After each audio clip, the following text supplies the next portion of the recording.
मुंबई व महाराष्ट्र जिल्ह्यातील ताज्या घडामोडी संबंधित बातम्या पाहण्यासाठी सार्वभौमत्व महाराष्ट्र जनतेचा आवाज या वेब चॅनेलला सबस्क्राइब व लाईक करा आणि नोटिफिकेशन मिळवण्यासाठी बेल आयकॉनला प्रेस करा।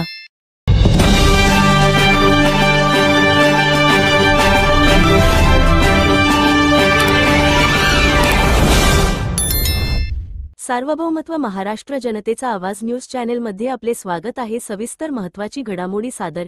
यंदाच्या दहीहंडी उत्सवात सहभागी होणाऱ्या राज्यातील तब्बल 1.5 लाख गोविंदांना शासनामार्फत विमा संरक्षण देण्याचा निर्णय घेण्यात आला आहे। यामुळे मानवी मनोरे रचताना गोविंदांना आणि त्यांच्या कुटुंबियांना एक मोठा आधार मिळणार आहे।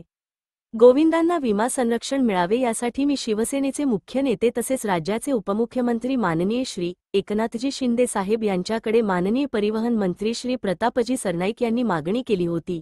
त्या मागणीला सकारात्मक प्रतिसाद देत राज्य शासनाने हा निर्णय घेतला याचा मनस्वी आनंद आहे, असे मत परिवहन मंत्री महोदय यांनी व्यक्त केले व याबद्दल मुख्यमंत्री माननीय श्री देवेंद्रजी फडणवीस, उपमुख्यमंत्री माननीय श्री एकनाथजी शिंदे आणि उपमुख्यमंत्री माननीय श्री अजितदादा पवार यांचे मनःपूर्वक आभार व्यक्त केले। आपल्या धाडसी परंपरेला सुरक्षिततेची जोड देणारे या निर्णयाचे स्वागत। आता उत्सव साजरा होणार अधिक उत्साहात आणि चिंतामुक्त वातावरणात। अशाच महत्त्वाच्या घडामोडी पाहण्यासाठी सार्वभौमत्व महाराष्ट्र जनतेचा आवाज लाईव्ह अपडेट्स चॅनल सबस्क्राइब करा व शेअर करा।